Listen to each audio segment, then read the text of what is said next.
Assalamualaikum warahmatullahi wabarakatuh.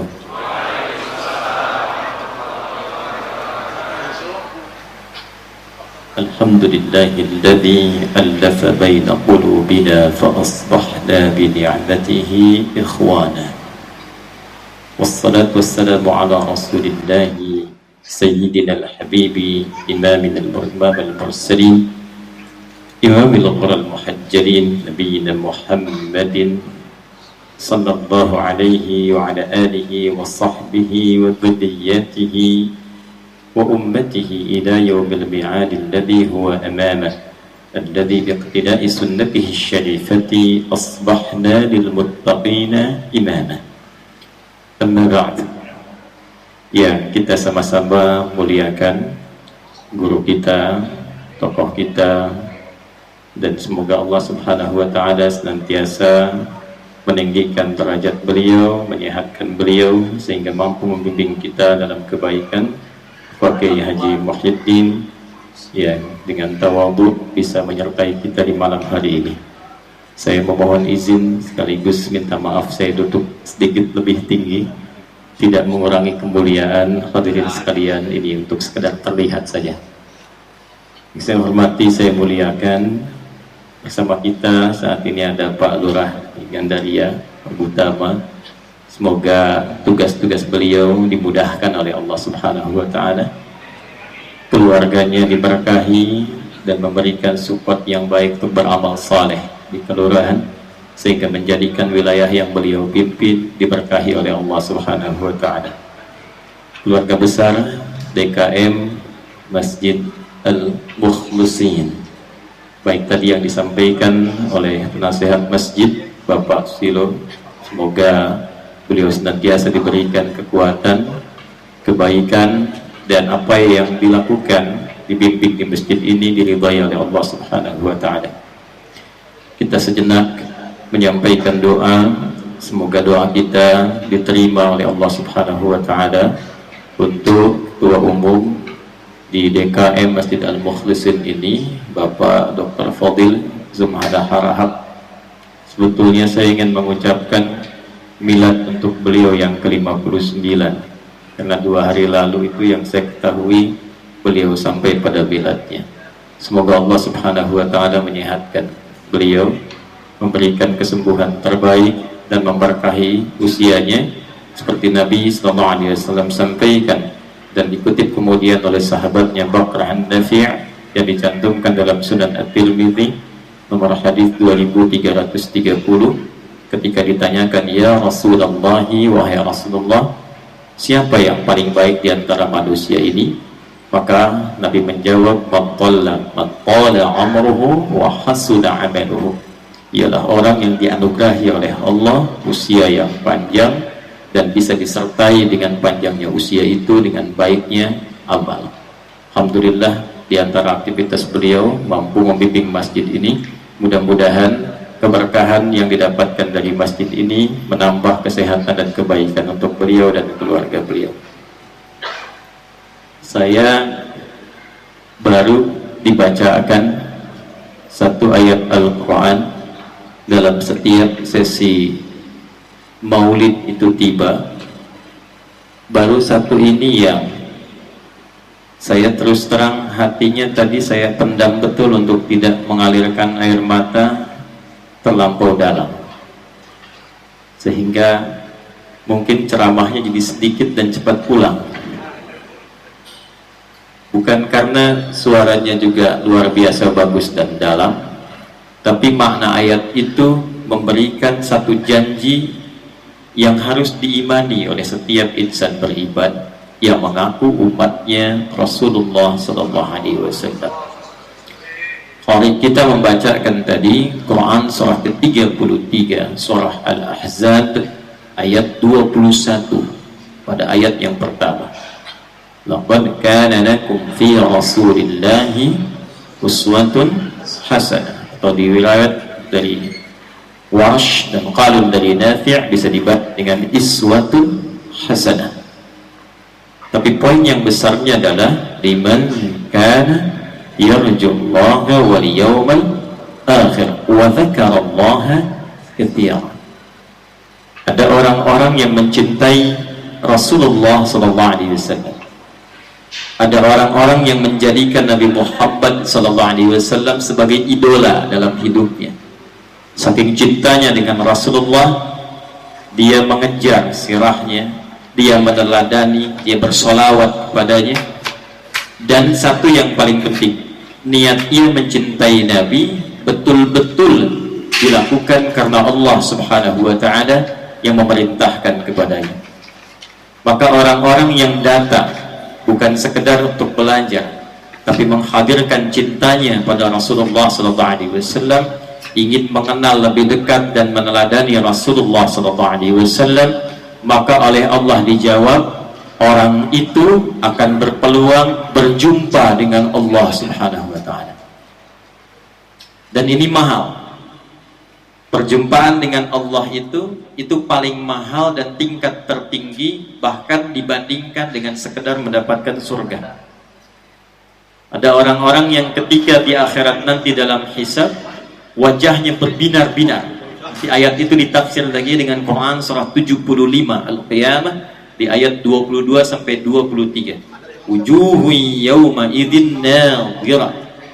Ada orang-orang yang di hari kiamat wajahnya berbinar dan bercahaya, bukan karena masuk surganya, tapi ila rabbiha nadhirah, karena ia diperkenankan oleh Allah melihat langsung Rabbnya yang selama ini dirindukannya. Saya mau tanya begini Pak, Bu, teman-teman, kalau kita ini berpisah dengan anak atau teman yang lagi belajar pamit ke luar negeri, tidak bertemu misalnya selama 15 tahun, yang setiap waktu senantiasa diberikan semua hal yang kita perlukan. Kita butuh curhat, kemudian dilayani.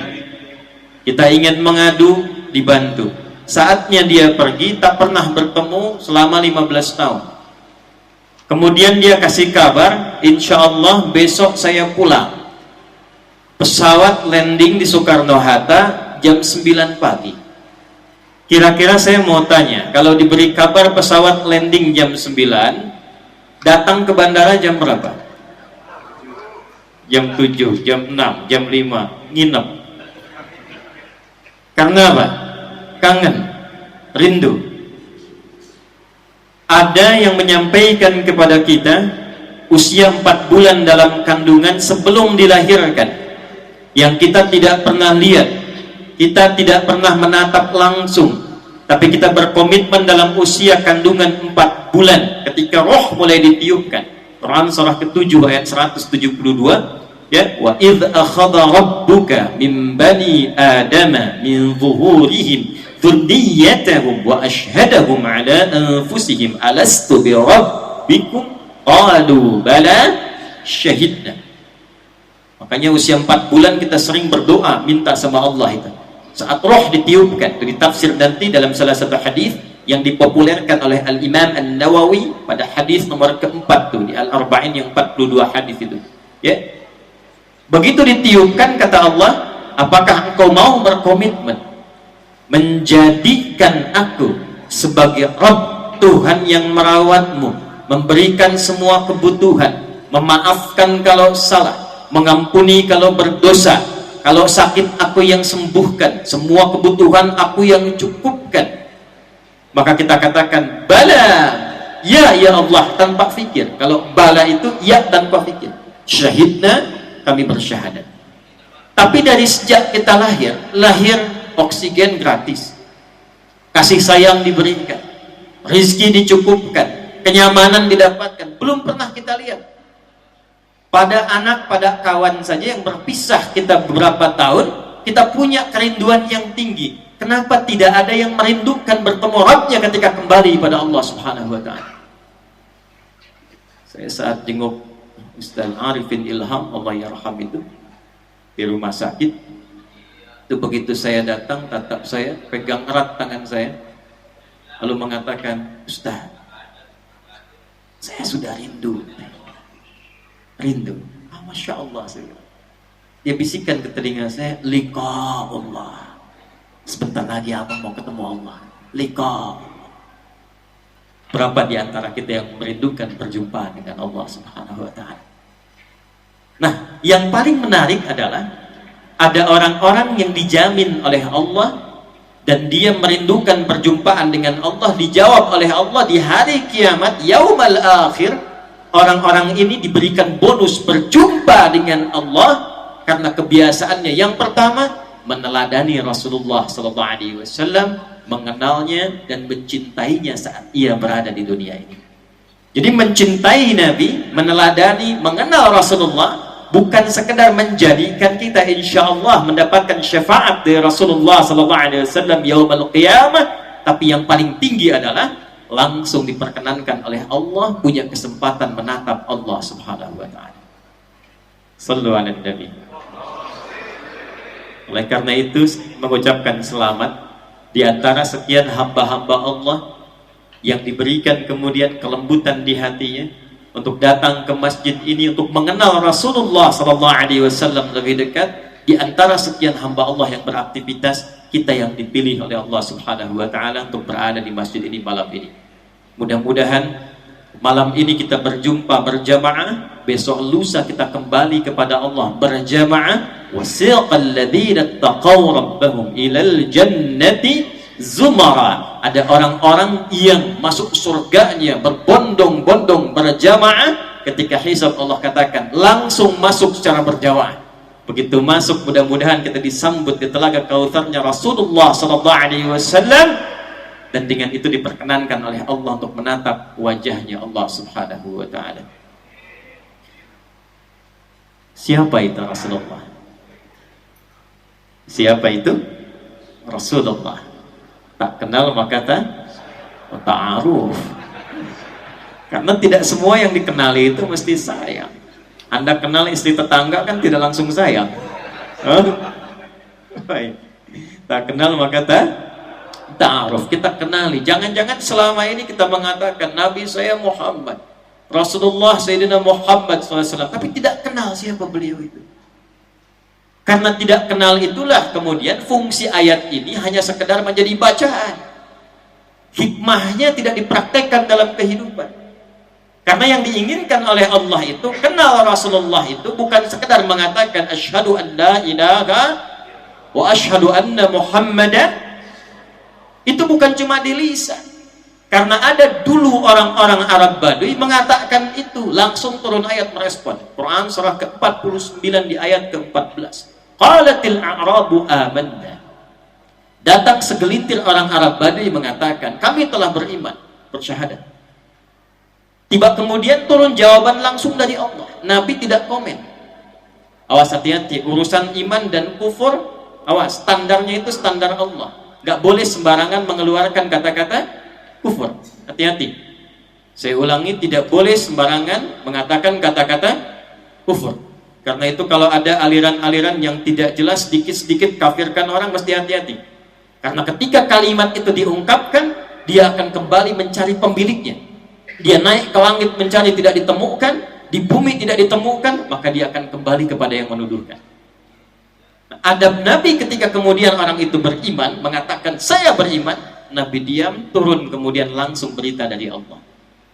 Qalatil a'rabu amanna. Mereka berkata orang-orang Arab Baduy, kami beriman. Kata Allah, qul, katakan Muhammad pada mereka, lam tu'minu. Kalian belum serius imannya. Walakin qulu aslamna. Tapi katakan pada mereka, kalian baru formalitas masuk Islam. Mengatakan Allah sebagai Tuhan, Muhammad SAW sebagai Rasul. Baru formal, diucapkan di lisan. Walamma yadkhul imanu fi qulubikum. Sedangkan imannya itu, iman pada Allah, iman pada Rasulullah, itu belum masuk ke dalam hati. Sebab kalau di lisan dengan di hati itu beda. Masuk ke lisan, dikeluarkan di lisan, dengan masuk ke dalam hati itu berbeda. Sesuatu yang sudah masuk ke dalam hati, maka akan ada pembuktian melalui bagian seluruh tubuhnya. Contoh, kalau sedang bahagia itu, bahagia nih, senang. malam ini ada berita dari DKM Al-Muflisin bahwa orang-orang yang ikut tabligh akbar akan dapat makan malam gratis. Oh, kelihatan wajahnya gembira. Jadi keadaan suasana hati itu gembira, nyaman, sedih, ekspresinya lewat apa?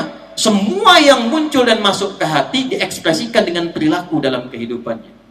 Bapak sayang pada anak, sayang itu kan sikap hati. Sifat itu menjadi sikap dibuktikan lewat apa? Kata-kata yang baik, perilaku yang baik, belayan yang dibutuhkan diberikan.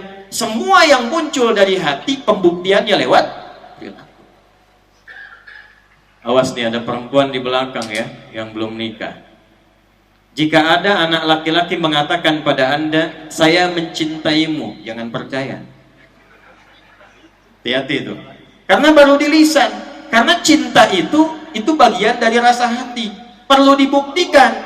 Maka yang perlu dibuktikan pembuktiannya. Kalau ada yang mengatakan, aku mencintaimu, jawab, buktikan cintamu dengan menuliskan nama kita berdua di buku pernikahan kita. BPKB, buku pernikahan kita Jadi kalau cuma dikatakan, itu belum iman. Mesti dibuktikan. Ketika kita bertanya, ya Allah, bagaimana membuktikan saya mencintai Rasulullah?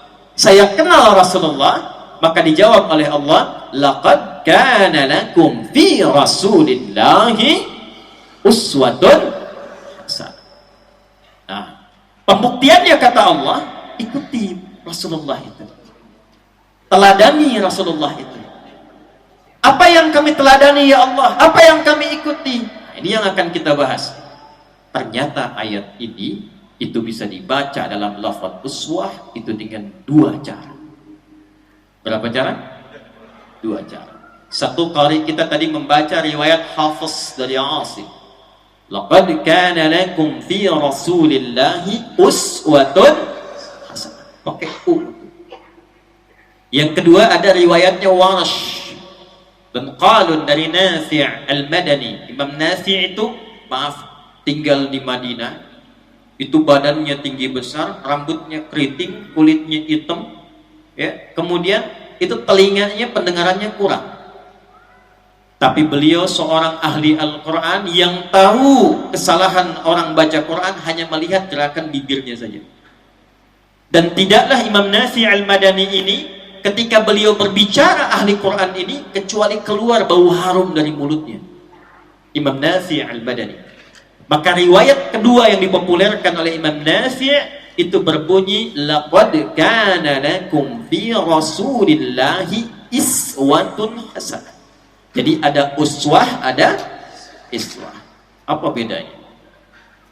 Ini saya tunjukkan sebentar ya. Tapi saya mohon maaf, saya tidak bermaksud menggurui. Ini cuma menyampaikan kembali guru-guru kami yang telah mengajarkan. Semoga Allah berkahi guru-guru kita insya Allah ya.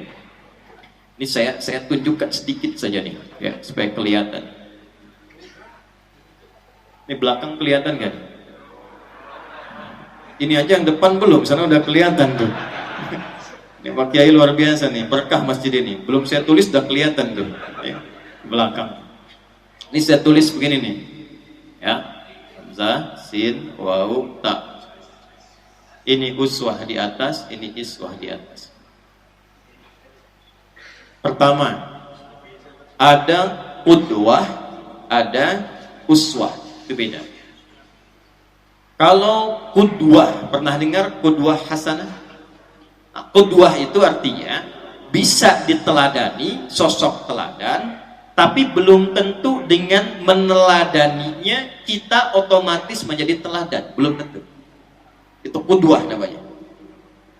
Tapi kalau kita meneladani satu sosok dan setelah itu kita pun menjadi teladan, itu berubah namanya dari qudwah menjadi uswah. Langsung ditetapkan oleh Allah semua yang melekat pada sosok Sayyidina Muhammad SAW. Semua yang melekat pada beliau itu dengan sifat kerasulannya, teladani kata Allah, karena beliau ditetapkan sebagai sosok teladan. Dan ketika itu diteladani, yang meneladani seketika akan menjadi teladan di setiap apapun yang dia lalui. Apapun itu, dan di setiap masa. Umar itu sebelum meneladani Nabi bukan siapa-siapa. Kenal Umar bin Khattab? Dia bilang kenal.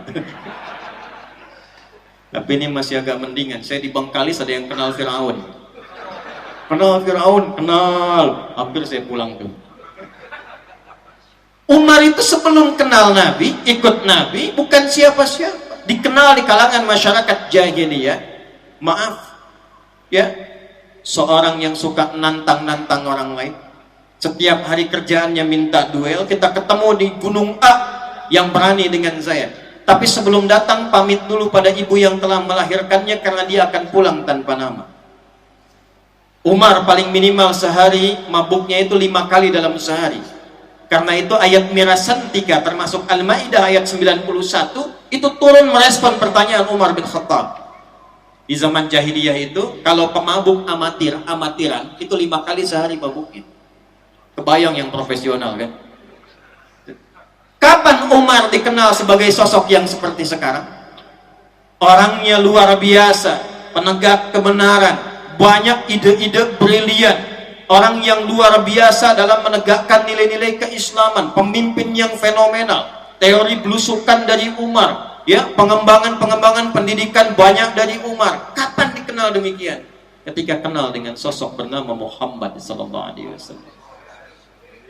Siapapun, lompat era sahabat ke tabi'in, tabi'in ke tabi'at tabi'in, siapapun yang ikut dengan apa yang dituntunkan Muhammad sallallahu alaihi wasallam seketika berubah menjadi teladan. Dan hebatnya keteladanannya ini bisa dibaca dengan 2 cara. Ini bisa iswah dan bisa uswah. Ini saya ini dari kecil tuh senang Quran. Karena itu saya putuskan mengambil jurusan bahasa Arab formal untuk mendalami bahasa Al-Quran. Disertasi saya itu mendalami bahasa-bahasa, kata-kata, ayat-ayat di Quran di Muhammad 30 juz.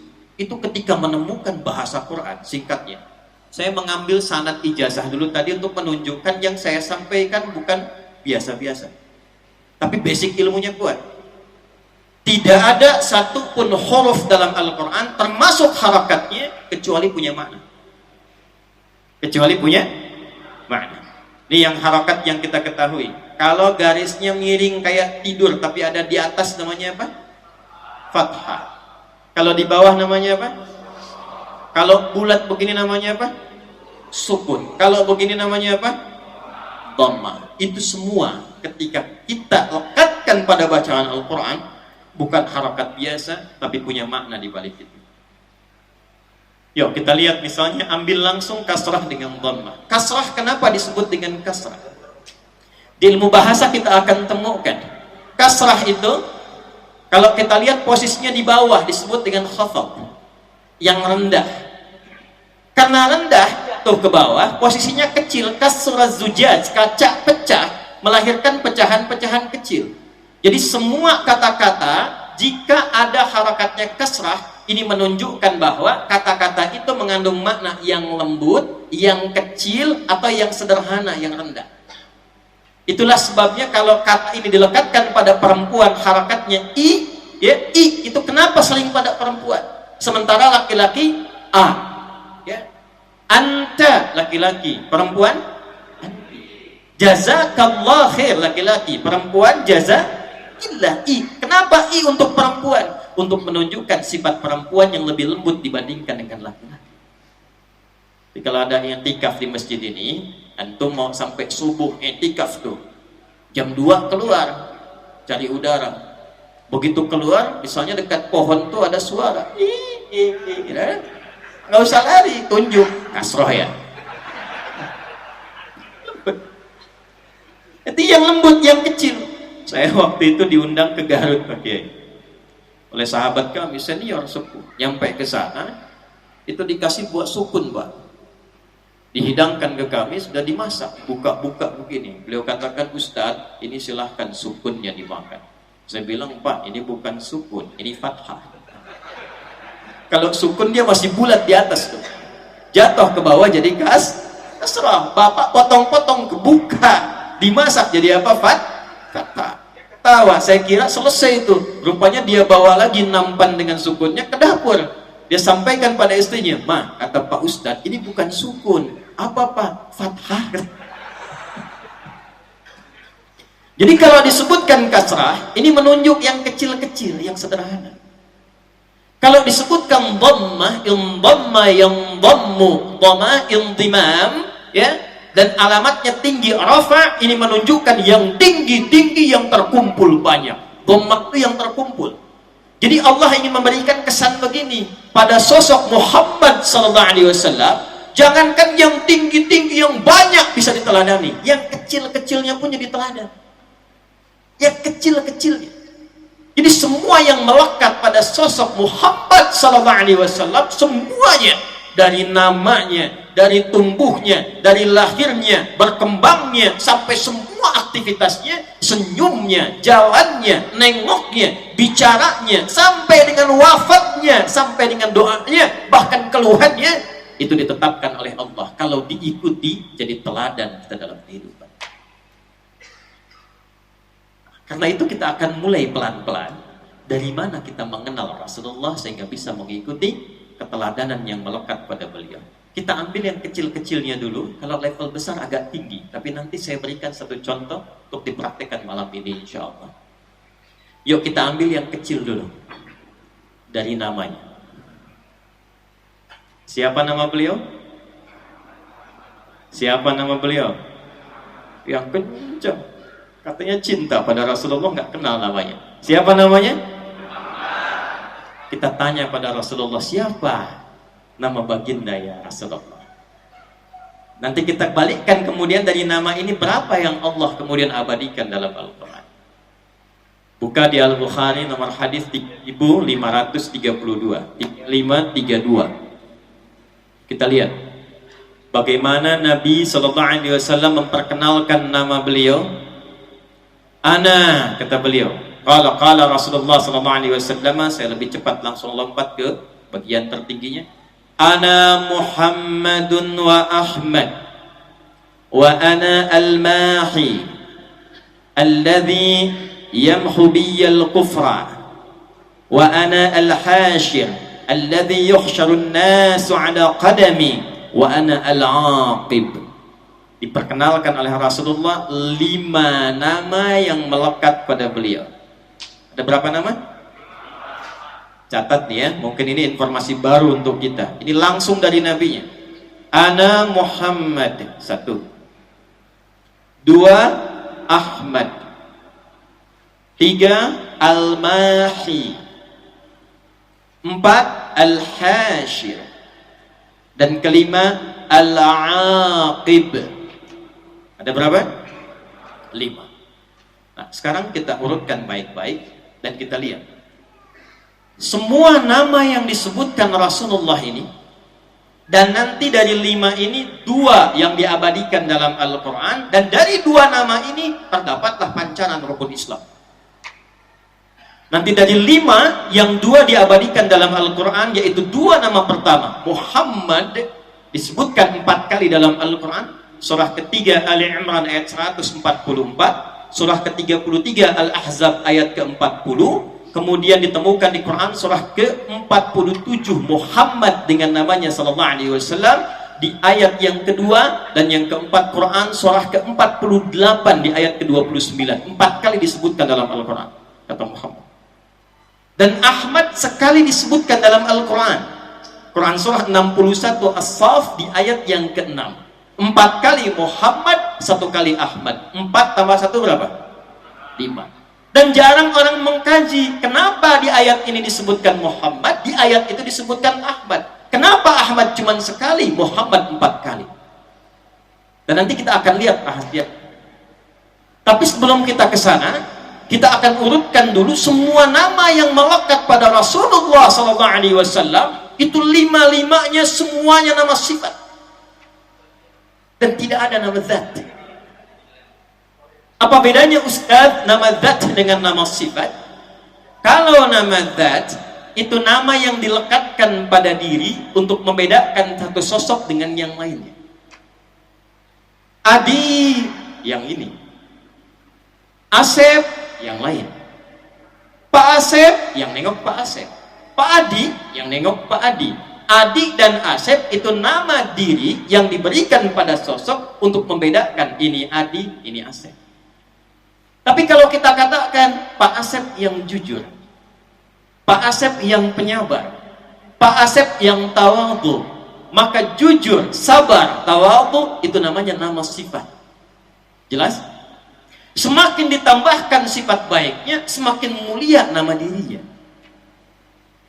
Dan hebatnya, nama zat bisa hilang dengan wafat zatnya, tapi nama sifat gak akan pernah hilang.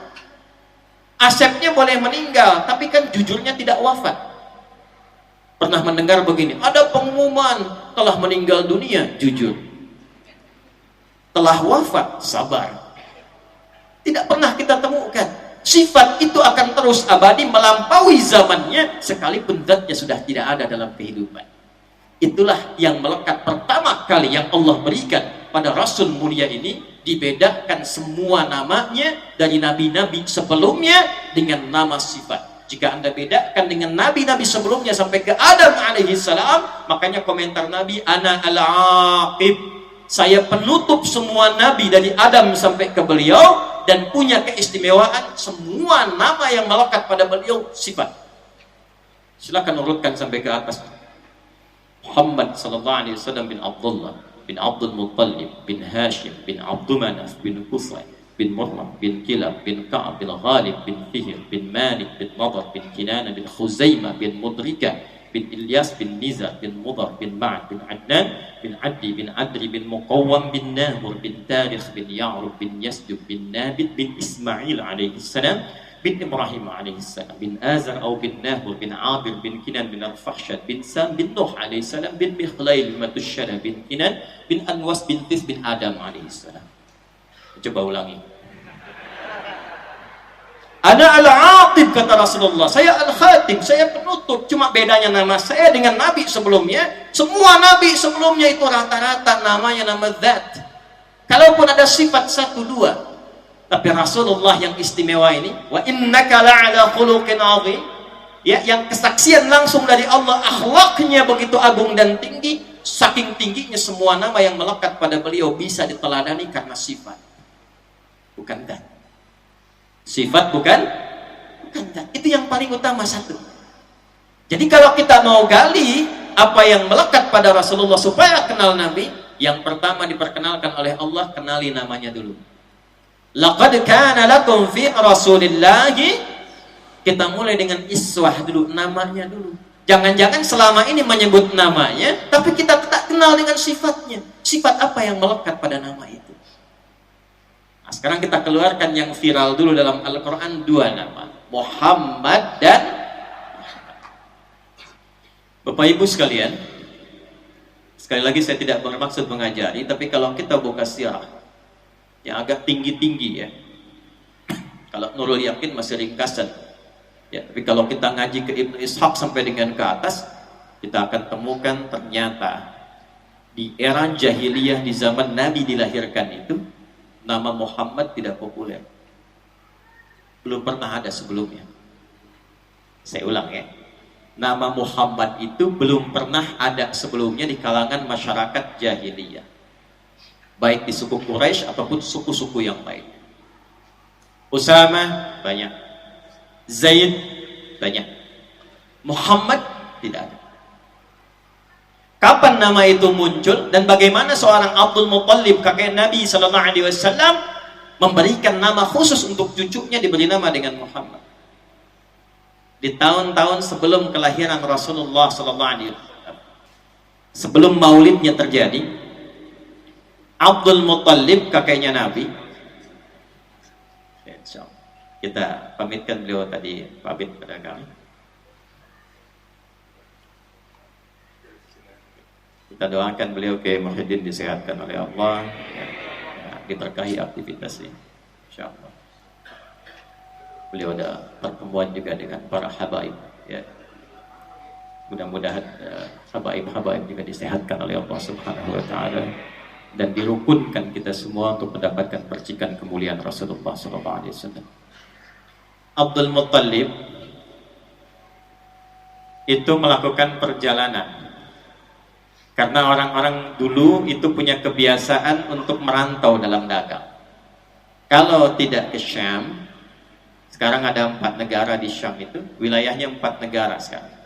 Lebanon, Yordania, Syria, dan Palestina, yang lagi kita banyakin doanya tuh. Atau ke Yaman. Nanti kebiasaan ini diabadikan di Quran surah Quraisy, di ilafi Quraisy, ilafihim rihlatash syita'i was syita wasa itu kemana jalannya? Kalau bukan ke Yaman, ke Syam. Saat jalan ke Syam itu, beliau ditemani oleh 3 sahabatnya. Satu namanya Sulaiman bin Mu'adhi. Yang kedua namanya Hulailah bin Hajij. Dan yang ketiga namanya Himran. Sulaiman, Hulailah, Himran dan Abdul Muttalib. Begitu sampai di Syam, bertemulah dengan seorang pendeta Nasrani, bertanya ke 4 orang ini, kalian dari mana? Kata Abdul Muttalib pada saat itu mengatakan, karena juru bicaranya, kami dari Mekah, di Jazirah Arab. Dijelaskan tepatnya. Maka komentar pendeta itu mengatakan, pendeta Nasrani, nanti akan datang Nabi terakhir dan lahirnya dari tempat wilayah Anda. Akan datang Nabi terakhir, lahirnya dari tempat wilayah Anda. Perhatikan, namanya Muhammad. Namanya siapa? Muhammad. Saya kasih jalur nasab dulu ya, nasab dengan sanad ilmunya nih. Ya. Dan saya pernah mencari dan pernah punya dulu namanya Injil Barnabas, itu jelas tertulis Muhammad di dalamnya. Ternyata nama Muhammad ini, Bapak Ibu sekalian, itu sudah diviralkan oleh Allah di kalangan seluruh nabi yang pernah bertugas di bumi. Bahkan Allah mengambil perjanjian dengan semua nabi sebelum tugasnya dimulai agar mereka mengimani Muhammad SAW dan menolong dakwah beliau kalau beliau diutus sesuai dengan eranya. Jadi kalau tiba-tiba muncul di era Nabi itu, perjanjiannya Nabi itu mesti ikut mengimani Muhammad SAW dan membantu dakwahnya. Itu nanti bisa dilihat di Quran surah ketiga Ali Imran di ayat 81. Kita pakai Quran sama hadis aja nih. Lihat ayatnya. Wa idh akhadallahu mitsaqan nabiyyina lama ataitukum min kitabin wa hikmatin thumma ja'akum rasul musaddiqan lima ma'akum la tu'minunna bihi wa la tansurunna qala aqrartum wa akhadhtum ala dhalikum isri qalu aqrarna qala fashhadu ma'akum minasyahidin. Paham? Tidak. Wa idh akhadallahu mitsaqan nabiyyin, dan ingatlah, pahamilah, pelajarilah, ketahuilah ketika Allah mengambil komitmen dengan semua nabi yang bertugas di bumi. Ingat, ada al-anbiya, ada nabiyyin, itu beda. Kalau al-anbiya itu beberapa nabi, tapi tidak semua nabi. Ada surah ke-21 namanya surah apa? Al-Anbiya. Tadi yang ayat kedua yang dibacakan. Wa ma arsalnaka illa rahmatan lil alamin. Di Al-Anbiya. Kenapa disebut Al-Anbiya? Karena di surah itu ada beberapa nabi dikisahkan, tapi tidak semua nabi. Tapi kalau kita ingin merubah menjadi bentuk semua nabi tanpa kecuali, kalimatnya berubah dari anbiya menjadi nabiyyin. Wa idh akhadallahu mitsaqan nabiyyin, dan pahami, ketahui, ingat, pelajari ketika Allah mengambil komitmen dengan semua nabi yang bertugas di bumi. Lama ataitukum min kitabi wa hikmah, ketika aku, kata Allah, akan menugaskan engkau jadi nabi, aku berikan buku petunjuk, pedoman kitab, dan dijelaskan lewat hikmah. Jadi ada kitabnya, ada penjelasannya. Nabi Musa kitabnya apa? Taurat, kitab. Penjelasan Nabi Musa disebut dengan hikmah. Nabi Isa kitabnya apa? Injil. Penjelasan Nabi Isa terhadap Injil disebut dengan hikmah. Nabi Muhammad kitabnya apa? Al-Quran. Penjelasan Nabi Muhammad terhadap Al-Quran disebut dengan hikmah. Semua Nabi saat menerima kitab dan hikmah, kata Allah, harus ada komitmen. Kalau tugas kalian saat berjalan bersamaan dengan itu lahir Nabi penutup, kalian harus membantu risalahnya, beriman kepadanya, dan menolong dakwahnya. Kata Allah, apakah kalian semua komitmen? Mereka berkata, kami komitmen ya Allah. Qala fashhadu wa ana ma'akum minasyahidin. Bersyahadatlah kalian karena aku menyaksikannya. Jadi nama Muhammad sallallahu alaihi wasallam itu bukan nama yang diberikan oleh manusia. Ingat itu. Mungkin baru tahu kita malam hari ini. Itu bukan nama yang diberikan oleh manusia. Karena itulah semua nabi sudah tahu itu diviralkan di setiap masanya. Bahkan khusus Nabi Ibrahim dan Nabi Ismail alaihi wassalam. Ibrahim itu gelarnya Khalilullah, yang paling dekat dengan Allah. Paling dekat dengan Allah. Dan Abul Anbiya, bapaknya para nabi, karena semua ke bawah keluarganya itu nabi. Dari semua jalur. Sayyidah Sarah melahirkan nanti Ishak, Ishak turun Yakub, Yakub turun Yusuf, terus sampai ke Isa alaihi salam. Sayyidah Hajar menurunkan sampai Sayyidina Ismail alaihi salam sampai Muhammad sallallahu alaihi wasallam. Disebut Abul Anbiya, khusus zamannya Nabi Ibrahim dan Nabi Ismail alaihi wassalam, itu sampai keduanya berdoa di samping Ka'bah supaya Nabi Muhammad sallallahu alaihi wasallam spesial, lahirnya nggak boleh sama dengan nabi-nabi lain, harus lahir di tempat atau di sisi tempat yang paling spesial di bumi. Apa tempat yang paling istimewa di bumi? Ka'bah. Ya, dari mana tahu ya? Quran surah ketiga Ali Imran ayat 96 sampai 97. Inna awwala baitin wudi'a linnas. Sungguh kata Allah, aku tegaskan, rumah pertama yang dibangunkan untuk manusia, bukan manusia yang bangun. Saya ulang ya, rumah pertama yang dibangunkan untuk manusia sebagai kiblat, bukan manusia yang bangun. Nanti buka kitab namanya Akhbaru Makkah karya Az-Zuraqli. Anda buka halaman 13 sampai 15 tuh.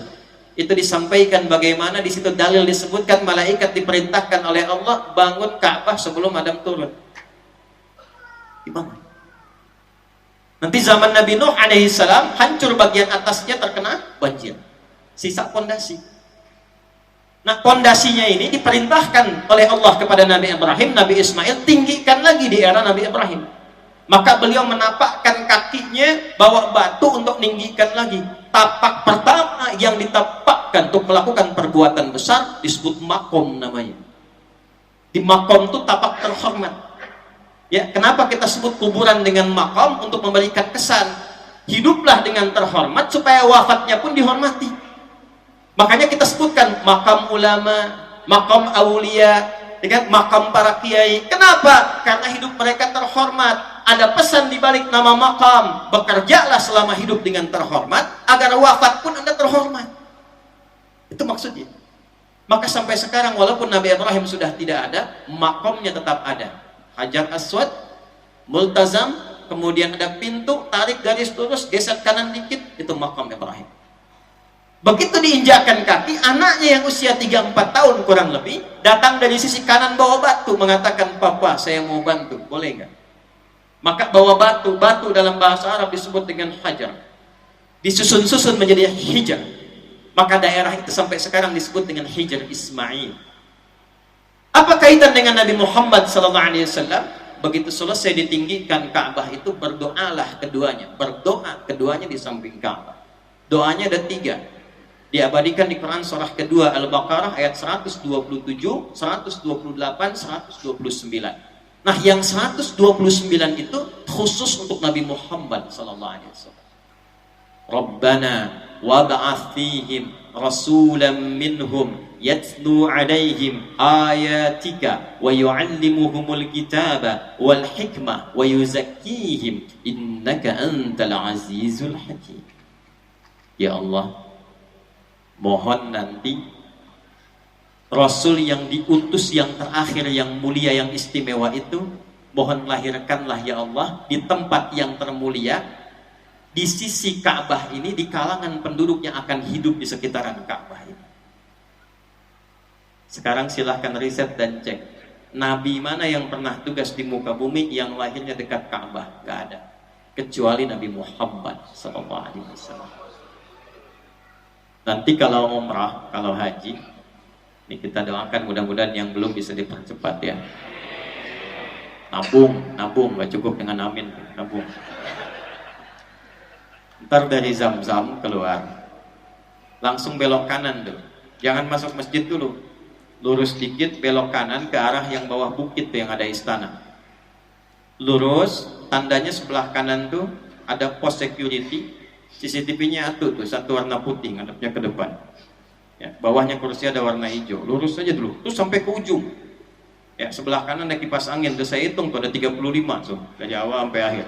Yang ini belum saya hitung. Sampai ujung. Begitu nyampe ujung, tarik kemudian ke kanan dikit agak serong 45 derajat, 150 meteran. Anda temukan satu rumah tuh, yang sekarang jadi perpustakaan, warna krem, itulah tempat Nabi dilahirkan. Tidak ada satupun Nabi yang lahir dekat Ka'bah kecuali Nabi Muhammad SAW. Nabi Ismail lahirnya di Palestina, wafatnya dekat situ. Tapi Nabi Muhammad lahirnya di situ.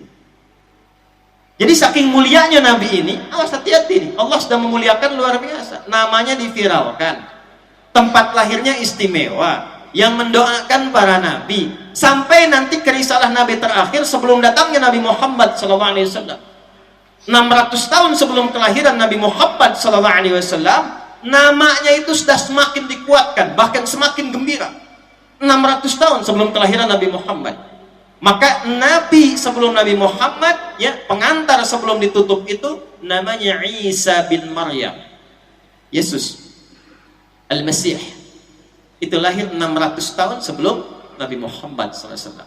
Dan beliau merasakan pada masa itu, ini akan segera datang nih Rasul penutup. Maka redaksi Qurannya berbeda. Nabi Ibrahim, Nabi Ismail masih berdoa, Nabi Isa memberi kabar gembira. Nah, kebayang nggak nih? Ada orang 600 tahun belum lahir orangnya sudah gembira.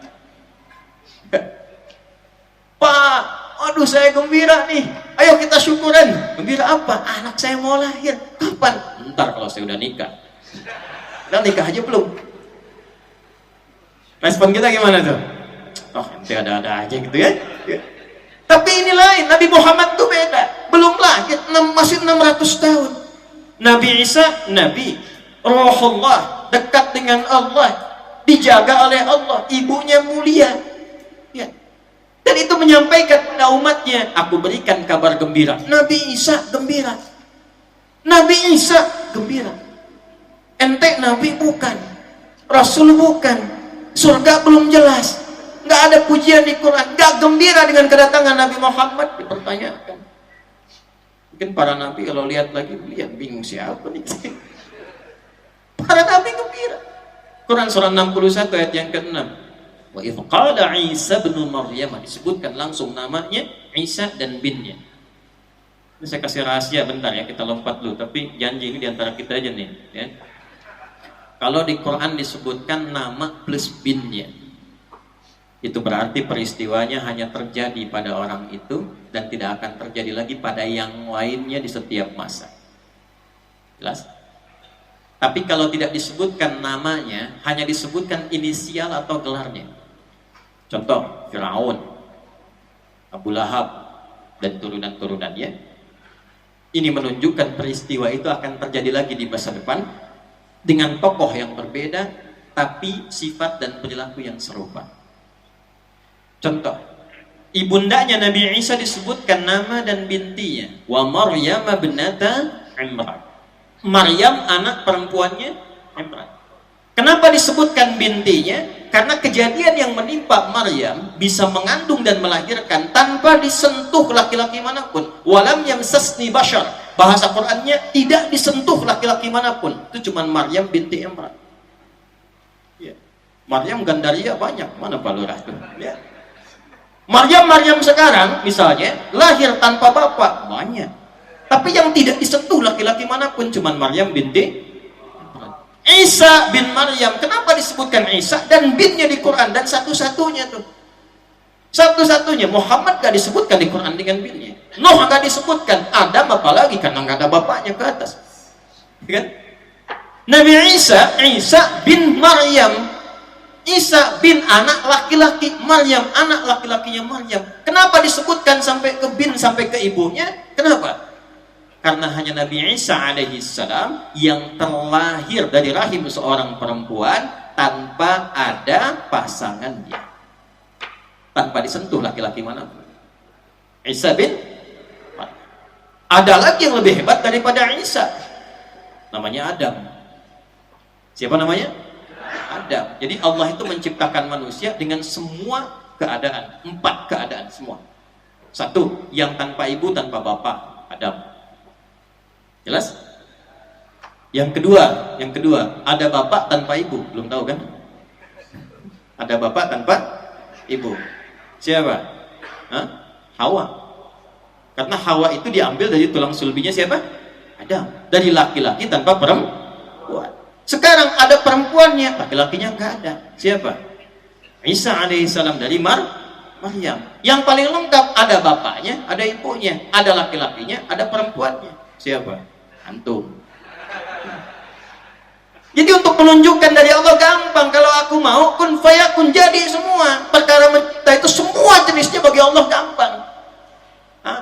Jadi jangan salah menyimpulkan, oh ini karena nggak ada bapaknya ini istimewa, cuma ada ibunya, naik status dari Nabi jadi Tuhan misalnya. Ntar yang paling bingung, Adam statusnya apa tuh? Makanya di Quran langsung dikatakan, inna, oh jangan baca Quran sih. Sungguh penciptaan Isa itu, inna mathala Isa, sungguh penciptaan Isa itu kamathali Adam. Sama aja dengan Adam. Cuma nanti bagian mana? 1, 2, 3, 4. Poinnya langsung. Wa idh qala Isa bin Maryam, ketika Isa bin Maryam menyampaikan pada umatnya, inni rasulullahi ilaikum. Inni itu inna tambah ya mutakallim. Innanya aja kalau kita ngaji nahwu udah dalam banget tuh. Inna harfu nasbin wa tawkidin tansibul isma wa tarfa'ul khabara mabniyun 'alal fathi la mahalla lahu min i'rabin. Paham? Tidak. Ya. Inna huruf nasab dan taukid menancapkan kepada diri, jangan goyah, meyakinkan tanpa ragu. Kalau ditambah yang mutakallim artinya yang bicara tidak ragu sedikit pun, menancapkan pada hatinya. Kata Nabi Isa alaihissalam, inni rasulullahi ilaikum. Saya tegaskan ya, saya saksikan pada diri saya tanpa ragu, saya adalah utusan Allah untuk kalian semua, pada umatnya. Musaddiqan lima baina yadayya minat Taurat. Saya meneruskan risalah Taurat yang sampai ke saya. Dari Nabi Musa terus nanti ada Daud, ada Sulaiman dan sebagainya, sampailah ke Nabi Isa. Di era Nabi Isa, risalahnya lanjut, karakternya disesuaikan dengan umatnya, diberi nama dengan Injil. Jelas? Belum selesai. Wa mubasysyirun bi rasuli yati min ba'di ismuhu Ahmad. Wa mubasysyiran, dan aku memberi kabar gembira. Nabi Isa gembira. Padahal 600 tahun sebelum kelahiran Nabi dikonfirmasi. Yang konfirmasi siapa? Al-Quran. Nah, jadi setiap orang Islam itu kalau mengaku beriman pasti gembira dengan kehadiran Nabi Muhammad SAW. Pasti gembira. Nah, nanti cara mengekspresikan kegembiraannya, maulidnya seperti apa? Gambarannya seperti apa? Maka yang pertama diisyaratkan oleh Al-Quran, kenali namanya. Kenapa Nabi Isa mempopulerkan nama yang kedua Ahmad, sedangkan di ayat lain Allah populerkan dengan 4 kali disebutkan dengan nama Muhammad. Sekarang kita kenali dulu nama yang pertama, Muhammad. Tadi saya katakan, dari keterangan Nabi Isa ini beliau mempopulerkan, ini namanya nih, Muhammad Ahmad. Lanjutlah itu pada murid-muridnya, menyebar di antara muridnya, terkonfirmasilah 600 tahun setelahnya, kakeknya Nabi Muhammad Abdul Muttalib, kemudian jalan dengan 3 sahabatnya tadi, Sulaiman, Hulailah dengan Himran, ke Syam, bertemu dengan pendeta Nasrani tadi, yang saya sebutkan di awal, maka mengkonfirmasi apa yang disampaikan Nabi Isa. Di tempat kalian, seorang Nabi, ya, akan lahir seorang Nabi, namanya Muhammad. Maka 4 orang ini berjanji, kalau mereka dapat cucu, maka yang paling duluan di antara mereka cucu akan diberi nama dengan Muhammad. Ya. Yang duluan dapat cucu diberi nama dengan Muhammad. Qadarullah ketika pulang ternyata lahirlah dari Sayyidah Aminah anak laki-laki, cucunya Abdul Muttalib. Di antara 4 ini yang duluan dapat cucu Abdul Muttalib, maka diberi namalah dengan nama Muhammad. Nama itu belum familiar di lingkungan Quraisy pada masa itu. Tidak ada yang tahu. Jadi nama Muhammad itu pemberian Allah. Jelas? Pemberian siapa? Allah. Apa artinya Muhammad? Sallu ala Nabi. Muhammad. Muhammad itu bentuk superlatif, sirah mubalaghah, mengandung makna yang paling lengkap yang asalnya dari kata Mahmud. Ini asalnya Mahmud nih, Mahmud. Ada Pak Mahmud di sini? Kalau ada orang namanya Mahmud, Mahmud itu satu sifat mulia yang bermakna sosial. Baik dari dalam diri keluar. Contoh, jujur, tapi kurang sabar. Satu sifat saja, jujur, tapi kurang sabar. Nah itu kalau diambil ke bahasa Arab namanya Mahmud. Jujur orangnya, tapi kurang sabaran. Sabar, misalnya kan, tapi kurang jujur. Satu sifat yang baik itu, kalau sifat itu dikumpulkan, semuanya disatukan dalam aspek sosial. Sosial itu hubungan sesama manusia dengan hewan, dengan tumbuhan, dengan alam. Karena itu disebut hablum minan, bukan. Kalau nas itu dengan manusia saja. Hablum minal makhluqat. Minan nas itu belum lengkap. Kalau hablum minan nas hubungan dengan manusia saja. Dengan hewan bagaimana? Dengan tumbuhan bagaimana? Kalau sama manusia baik, sama hewan baik, sama tumbuhan baik, dan semua sifat kebaikan itu melekat pada dirinya, maka berubah dari Mahmud menjadi Muhammad. Kenapa beliau dinamakan dengan nama Muhammad sallallahu alaihi wasallam? Untuk menunjukkan sifat kasihnya yang sangat luar biasa. Karena sifat yang diberikan oleh Allah yang melekat kepada beliau, yang dibacakan qari tadi di bagian terakhir, wa ma arsalnaka illa rahmatan lil alamin. Jangan dipopulerkan sama Maher Zain aja itu rahmatan lil alamin. Sifatnya kita praktekkan. Alamin itu siapa saja, bukan satu alam. Jadi kalau sama manusia Nabi Muhammad itu jelas sudah baiknya, jelas lacak semua sirah, ditemukan bagaimana indah perilakunya. Sedang ruku ada yang naruh kotoran di punggungnya, apakah marah? Selesai diangkat, bersihkan, senyum, biasa lagi. Diancam, dipersekusi, mau dieksekusi, diusir, dimaafkan. Sama manusia masih biasa, tapi bagaimana dengan hewan, dengan tumbuhan? Saya ambil yang paling tinggi aja deh, dengan tumbuhan. Suasana perang nih ya, bisa. Contohnya, perang itu kan nggak ada kasih sayang ya. Makanya surat izin bertahan, izin membela diri, bukan izin menyerang ya. Jadi namanya jihad nih. Jihad itu bukan nyerang sembarangan. Awas, hati-hati. Ya, hati-hati. Jihad itu izin mempertahankan diri, membela diri ketika diserang. Makanya Mbah Hashim itu, ya, kayak Haji Muhammad Hashim bin Asy'ari mengeluarkan resolusi jihad untuk bela bangsa, bela negeri, bela diri, bela iman. Bukan nyerang sembarangan, hati-hati. Ini penting saya ingatkan nih. Kalau ada pengajian-pengajian tertentu, ngajak-ngajak nyerang, lukai orang, hati-hati. Justru itu yang dilarang oleh Nabi. Dan Nabi pernah ingatkan di masa-masa lalu akan terjadi potensi itu. Ya, hadis Muslim nanti, kalau ngajinya dilengkapi. Ya, saya juga ini menghimbau dan bermohon pada Allah, semoga tidak pernah terjadi lagi tuh ya, yang demikian. Saya cukup tuh waktu kajian di Lampung yang bikin shock itu. Bom di Jalan Tamrin. Tiba-tiba satu jamaah reaksi, langsung angkat tangan.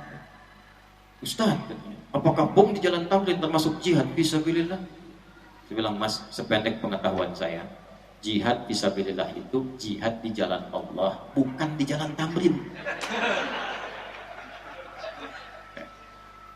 Tapi poinnya apa? Dalam konteks membela diri pun dalam suasana peperangan, kan itu berkecamuk ya, luar biasa dahsyat dan nggak ada kasih sayang. Makanya ketika diizinkan membela diri dalam suasana di infansi itu, turunlah surah At-Taubah. Bara'atum minallah. Turun tuh izinnya dari Allah, silahkan bela diri. Tapi itu satu-satunya surah dalam Al-Quran yang nggak ada Bismillahirrahmanirrahim, nggak dibuka dengan Bismillah. Yang lain semua pakai Bismillah. Cuma nanti akan diganti di An-Naml ayat 30. Wa innahu min Sulaimana wa innahu bismillahirrahman. Jadi lengkaplah 114 Bismillahirrahmanirrahim dalam Al-Quran. Cuma di At-Taubah nggak ada. Kenapa At-Taubah itu tidak dibuka dengan Bismillahirrahmanirrahim? Karena surah itu adalah surah izin untuk berjihad, membela diri dalam suasana peperangan. Sedangkan Rahman dan Rahim itu sifat sayang, sifat rahmat. Nggak ada orang perang pakai sayang. Izin nembak ya. Oh, sakit nggak di sana? Maaf ya. Tembak ya tembak aja, bom aja. Itu namanya peperangan. Tapi dahsyat-dahsyatnya perang, keluarlah kata-kata legenda seorang Muhammad SAW. Pasukan Muslim nggak boleh rusak tanaman, nggak boleh cabut sembarangan. Tuh. Kalau pada manusia udah biasa, yang perempuan jangan dilukai, yang bayi-bayi dijaga, yang tidak terlibat jangan kemudian dipersekusi. Makanya ditunjukkan tuh di Palestina sekarang tuh. Cuman berita yang keluar hoax semua. Ya. Bayi-bayi dibebaskan lagi, ibu dengan anaknya dirilis videonya. Cuma kan yang nampak tuh yang tidak baik. Yang seperti itu biasa. Saat kita dijajah juga pada waktu itu beritanya begitu. Saya tuh kemarin ke Belanda. Saya sampai datangi kantor VOC. Sekarang udah jadi asrama di Delft. Kecil dengan Masjid Mukhlisin gedean ini. Cuman gudangnya besar. Ya, lain waktulah kita cerita itu ya. Tapi banyak hal yang tidak ketahui. Tidak kita ketahui, banyak sesuatu yang bergeser. Tapi yang paling dahsyat, Muhammad SAW itu namanya mewakili sifat kasih. Baik pada manusia, pada hewan nih, ya. Maaf, timbang nyembeli hewan nih. Waktu Idul Adha, cuma dalam Islam yang ada aturan jelasnya. Menyembeli tapi tidak menzalimi hewannya. Kata Nabi, sebelum disembelih tajamkan pisaunya sehingga tidak memberikan rasa sakit mendalam kepada hewannya yang mempercepat penyembelihannya. Tajamkan di Islam. Dan hati-hati, najaminnya itu nggak boleh di depan hewan yang akan disembelih. Sabar ya, najem kok cepet kok, insya Allah cepet. Nggak boleh tuh, dosa. Di mana ada aturan hubungan dengan tumbuhan bisa membuat manusia berdosa, cuma di Islam. Di mana ada aturan menzalimi hewan itu bisa celaka, cuma di Islam. Ada orang yang ngurung kucing kan, gak dikasih makan, dan ditunjukkan, diberitakan pada Rasulullah, terus sedang dihukum tuh karena perilaku zalimnya pada kucing. Sebaliknya hanya seorang perempuan yang larut dalam dunia gelap, tiba kemudian dia melihat seekor anjing kehausan, dia keluarkan bagian dari dirinya, ada yang menyebutkan sepatu, ada yang menyebutkan bagian dari tempat yang dia dapati. Lalu dijulurkan tuh, diberi minum ke anjing itu. Anjing itu minum dan kemudian berjalan kembali dengan segar. Turun berita dari Allah Subhanahu wa taala memberikan pahala yang baik untuk perempuan itu. Ada riwayat menyebutkan dari pelajaran itu dia menyimpulkan Allah memberi hidayah kepadanya sehingga hewan yang najis, yang kotor pun bisa hidup kembali. Maka dia menyimpulkan, saya pun manusia yang dianggap najis bisa tobat kembali. Karena riwayat itu yang menunjukkan bahwa tobatnya itulah yang mendapatkan nilai lebih di hadapan Allah Subhanahu wa taala. Nanti saya sebutkan di akhir, dari semua kisah ini, nama Muhammad ini bukan sekedar nama. Ditampilkan oleh Allah dalam Al-Quran untuk memberikan pesan kuat kepada semua yang mengaku umatnya.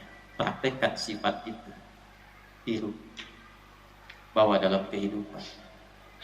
Jadi bukan cuma sekedar mengaku, saya umatnya Nabi Muhammad. Tidak. Nama Muhammad itu nama sifat. Kalau Anda, saya, kita mengaku umat beliau, artinya kita komitmen meneladani sifat yang melekat pada nama ini. Cek sampai malam ini, bagaimana hubungan kita dengan manusia. Aspek satu. Jangan-jangan datang ke masjid dengan orang tuanya masih bermasalah. Ibunya menangis karena sebab anaknya belum minta maaf sampai hari ini. Hati-hati. Buka Al-Adabul Mufrad tuh. Ya, karya Imam Al-Bukhari. Coba dilihat di bagian topik pertama tuh, kalau nggak salah nomor hadis 13 tuh, paling kanan sebelah bawah. Itu ada anak pengen hijrah, udah berangkat, temennya ngaduin, anak muda tuh, remaja. Temennya ngadu ke Nabi, ya Rasulullah, si fulan berangkat tapi ibunya masih nangis. Bapaknya juga nangis. Dipanggil anaknya oleh Nabi, irji', ulang kamu, bikin bapak ibumu tertawa seperti engkau telah membuatnya menangis. Jadi semua aspek itu diperhatikan. Kalau mengaku umat Nabi Muhammad SAW, cek hubungan dengan makhluk, dengan orang tua dengan anak, ya, dengan tetangga, dengan kerabat, dengan karyawan di kantor. Hubungan sesama muslim, hubungan sesama manusia, muslim dengan non muslim, muslim dengan muslim. Coba cek. Saya ini agak bingung sebetulnya. Heran saya. Tapi kalau ngaji lagi, saya baru paham apa yang disampaikan Nabi. Kok sekarang bisa ada yang mengaku sama-sama umatnya Nabi Muhammad, tapi saling mencela, saling merendahkan, dan dengan bangganya mengatakan, saya pengikut sunnah Nabi, saya pengikut Nabi Muhammad, saya umatnya Nabi Muhammad. Sejak kapan Nabi mengajarkan permusuhan? Sejak kapan Nabi mengajarkan celaan? Innamal mu'minuna ikhwah. Semua orang kalau sudah mengatakan beriman, bersaudara. Itu diperjelas lagi di Quran surah ketiga Ali Imran di ayat ke-103. Fa asbahtum bi ni'matihi ikhwana. Kalian mesti beda dengan jahiliyah, kata Allah. Kalau sudah beriman, jahiliyah itu dulu banyak musuhan. Banyak bermusuhan, dikit-dikit musuhan, dikit-dikit perang, dikit-dikit musuhan, dikit-dikit bunuh. Satu mati di sana, sini juga mesti mati. Di Mekah demikian, ke Madinah demikian, Aus dan Khazraj. Ratusan tahun. Begitu beriman turun ayat.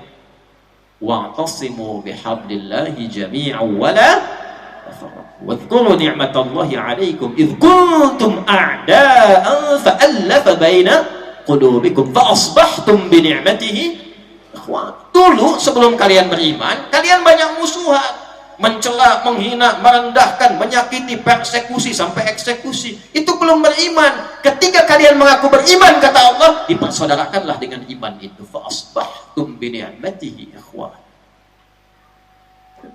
Dan ikhwan itu diambil dari kata ukhuwah, dari kata yang berarti satu hubungan seperti nasab, seperti saudara, seperti saudara sebapak. Memang kita itu saudara sebapak. Bapak kita yang tertinggi namanya Nabi Adam. Makanya di Quran disebutkan 7 kali Bani Adam, supaya 7 hari dalam sepekan itu kita merasa bersaudara tuh sesama anak Adam. Jadi kalau Anda mau mencela teman Anda, rasakan itu saudara Anda. Apalagi beriman. Maaf Pak, maaf nih. Bapak punya saudara tuh. Saudara sekandung. Ya, saudara sekandung. Saudara sekandung. Dihina oleh orang, dibela nggak? Dibela. Kalau dia sakit, dibantu nggak? Dibantu. Kalau dia susah, dibantu nggak? Dibantu. Kenapa? Saudara. Sepanjang sudah beriman, ini Allah yang sampaikan, hei umatnya Muhammad, hei yang katanya Nabi Anda Muhammad, kalau sudah beriman, Anda bersaudara. Dan menjadi tidak etis kalau sesama saudara itu saling merendahkan, saling mengganggu, saling mengecilkan, saling menuduh, bikin hoax. Nggak ada ceritanya. Makanya hubungan kita antar saudara itu selalu dibuka di Quran dengan iman. Dengan iman. Ini lisan nih, mulut nih. Apa fungsinya mulut? Bicara itu yang biasa. Tapi kalau sudah beriman, itu lisannya dibuka dengan iman dulu. Coba ngajinya kita tamatin nih, kita hatamin tuh. Buka Quran 40, Quran surah 49 Al-Hujurat ayat 11 tuh.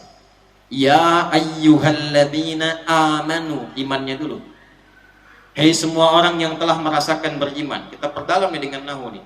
Ya harfun nida linida'il qarib wal mutawassit wal ba'id. Huruf panggilan memanggil yang dekat, yang menengah dan jauh. Disebutkan 361 kali dalam Al-Quran.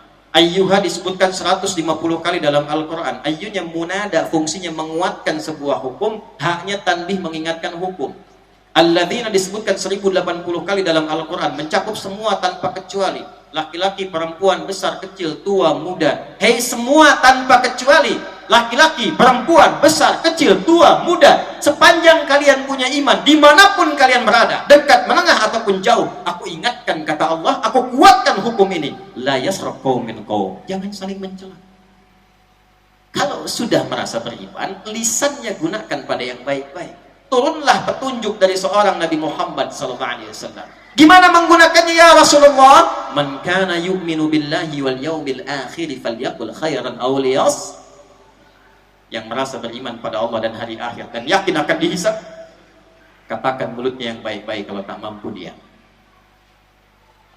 coba cek sekarang, ada nggak tuh sifat itu dipraktekkan dalam kehidupan? Timbang persoalan kunut aja satu dengan yang lainnya sampai nggak ke masjid. Padahal yang salah bukan kunutnya, yang salah kurang ilmunya. Ini pernah, kenapa saya sampaikan di sini? Insya Allah enggak ya, enggak beda. Insya Allah enggak di sini. Saya baru datang dari Timur Tengah tuh. Saya punya kebiasaan, saya ajak tuh kerabat saya, kita jalan-jalan. Saya mau safari, pengen lihat masjid-masjid sekitaran. Subuh tiba-tiba saya masuk tuh ke satu komplek. Saya bingung kenapa kok warga kompleknya pada keluar pindah masjid lain. Saya tanya, Bang, ini kenapa pada keluar? Kita belum tahu juga, kita sholat deh. Begitu sholat selesai, saya pikir nggak ada yang aneh di sini. Begitu kita cross check lagi, kenapa Pak keluar tadi? Bid'ah. Bid'ah yang mana ya? Kenapa Pak? Kunut nih. Oh, la ilaha illallah, musibah. Musibah. Ya. Hanya persoalan furu'iyah yang ilmunya sudah jelas. Dari dulu sudah diturunkan, dalilnya jelas. Yang kunut ini dalilnya, yang enggak kunut ini dalilnya. Kalau pilih kunut begini caranya, kalau tak kunut gini caranya. Nyambung ke nabinya begini nih, ini runtutannya. Yang kunut dalilnya dari mana? Buka Sunan Abu Dawud, buka kemudian At-Tirmidzi, nyambung kemudian ke Al-Hasan, ada hadis Ibnu Umar, ada hadis Ibnu Abbas radhiyallahu taala anhuma. Kemudian bacaannya diajarkan Nabi, yang menyaksikan cucunya Nabi Hasan bin Ali radhiyallahu taala anhuma. Allamani Rasulullah sallallahu alaihi wasallam. Nabi SAW telah mengajarkan kepadaku kalimatin, beberapa kalimat doa yang aku bacakan khususnya dalam witir, nanti dipakai sebagian dalam subuh. Ada yang praktekkan di maghrib, hadis Al-Bukhari-nya dipraktekkan nanti kemudian di Maliki, yang memilih versi sebelum ruku, bacaannya menggunakan sir. Imam Syafi'i menggunakan bacaannya dengan jahar, digunakannya kemudian ba'da ruku. Apa bacaannya? Allahumma hdini fi man hadait, wa afini fi man afait, wa tawallani fi man tawallait, wa barik li fi ma a'tait, wa qini syarra ma qadait, fa innaka taqdi wa la yuqda 'alaik, fa innahu la yadhillu man walait, wa la ya'izzu man 'adait, tabarakta rabbana wa ta'alait. Kalau berjamaah, Allahumma hdina fi man hadait, wa afina fi man afait, wa tawallana fi man tawallait, dan seterusnya sampai akhir. Kalau tidak pilih itu, ngambil jalur yang kedua. Ketika diturunkan itu, riwayatnya Imam Ahmad, ya, rahimahullahu taala, hafal sejuta hadis, muridnya Imam Asy-Syafi'i. Kata Imam Ahmad, turunnya itu riwayat pada asalnya Nabi berdoa selama sebulan penuh. Di situ memohon kepada Allah untuk menghukum Bani Zakwan, beberapa yang lain, karena menipu, minta disampaikan guru dari Nabi, dikirim 70 orang, ternyata nyampe di Urmaunah dieksekusi semuanya. Maka Nabi memohon kepada Allah, ya Allah, hukum si fulan, sebulan dilakukan, utamanya dalam salat subuh dan maghrib. Maka turunlah Ali Imran ayat 128, laisa laka minal amri syai'un aw yatuba 'alaihim aw yu'adzibahum fa innahum zalimun. Muhammad, engkau tidak punya hak untuk menghukum orang atau memberi hidayah pada orang, engkau hanya mengingatkan saja. Makanya nanti turun ayat fadzakir innama anta mudzakir lasta 'alaihim bimusaitir. Maka dari situ Nabi berhenti, tapi mengajarkan kemudian beberapa kalimat kepada cucunya Al-Hasan. Riwayat satu Nabi pernah membaca, kan riwayat kedua Nabi tidak melakukan. Imam Ahmad mengambil tidak melakukan, tapi menyimpulkan kunut itu dilakukan kalau ada peristiwa penting saja. Karena sebelumnya Nabi nggak kunut, datang peristiwa itu Nabi kunut. Setelah itu ada riwayat melakukan, ada riwayat tidak melakukan lagi. Kesimpulan Imam Asy-Syafi'i, Imam Malik tetap mengamalkan sepanjang ada dalil. Kesimpulan Imam Ahmad, diamalkannya saat ada kejadian besar yang butuh doa dan support besar, seperti kejadian di Palestina sekarang. Dalilnya dua-duanya ada, cuman pilihan saja. Dari dulu nggak ada Imam Ahmad mengatakan Imam Syafi'i bid'ah nih. Nggak ada. Dan saya belum pernah dengar sepanjang riwayat Imam Ahmad ngaji ke Imam Syafi'i. Imam Syafi'i kan gurunya, ikut ke Imam Ahmad. Belum pernah saya dengar Imam Ahmad jamaah Imam Syafi'i. Imam Syafi'i jadi imam, begitu kunut Allahumma hdina fi man hadait, kata Imam Ahmad bid'ah. Gak ada. Jangan potong videonya nih. Sebaliknya Imam Abu Hanifah memilih gak kunut sama sekali. Makanya di mazhab Abu Hanifah gak ada kunut. Kenapa? Ngambil riwayat asal Nabi gak kunut, selesai. Cuman pilihan aja. Ya. Imam Syafi'i datang ke tempat Imam Abu Hanifah. Imam Abu Hanifah sudah meninggal karena wafat tahun 150 Hijrah. 150 Hijrah Abu Hanifah wafat, Imam Syafi'i baru lahir. Ketika tumbuh dewasa berkembang jadi mufti, mendatangi tempatnya, maka muncul dua muridnya. Dua murid Abu Hanifah masih hidup, namanya Imam Abu Yusuf dan Imam Muhammad. Datang ke situ, bawa murid. Tiba-tiba Imam Abu Yusuf dan Imam Muhammad meminta Imam Syafi'i jadi imam pas subuh, untuk menghormati tamu dan ulama besar. Silahkan katanya jadi imam. Muridnya langsung komen, menang kita nih katanya. Kebiasaan tuh, guru biasa-biasa, murid pengal. Yang paling kenceng kan biasanya muridnya tuh. Gurunya mungkin biasa-biasa aja. Ya. Tapi kalau ada gurunya juga luar biasa, nah ya. Guru kencing berlari, murid, udah tuh. Kalau berlari kan kemana-mana tuh. Ya. Ini problemnya. Maka apa yang terjadi? Kata muridnya kita menang. Ternyata Imam Asy-Syafi'i tidak baca kunut pada masa itu. Begitu selesai, murid langsung tanya, interupsi itu. Guru, kenapa tadi nggak baca kunut? Apa kata Imam Syafi'i? Saya menghormati pendapatnya Imam Abu Hanifah yang memilih untuk tidak kunut dan dipraktikkan di sini. Disitulah jadi filthy. Kita di sini ngajinya apa? Misalnya Syafi'i kunutan tuh. Tiba kemudian kita datang ke satu tempat yang tidak kunut di situ. Imamnya nggak kunut, maka kita pun ikut tidak kunut. Dan jangan sudut sawi.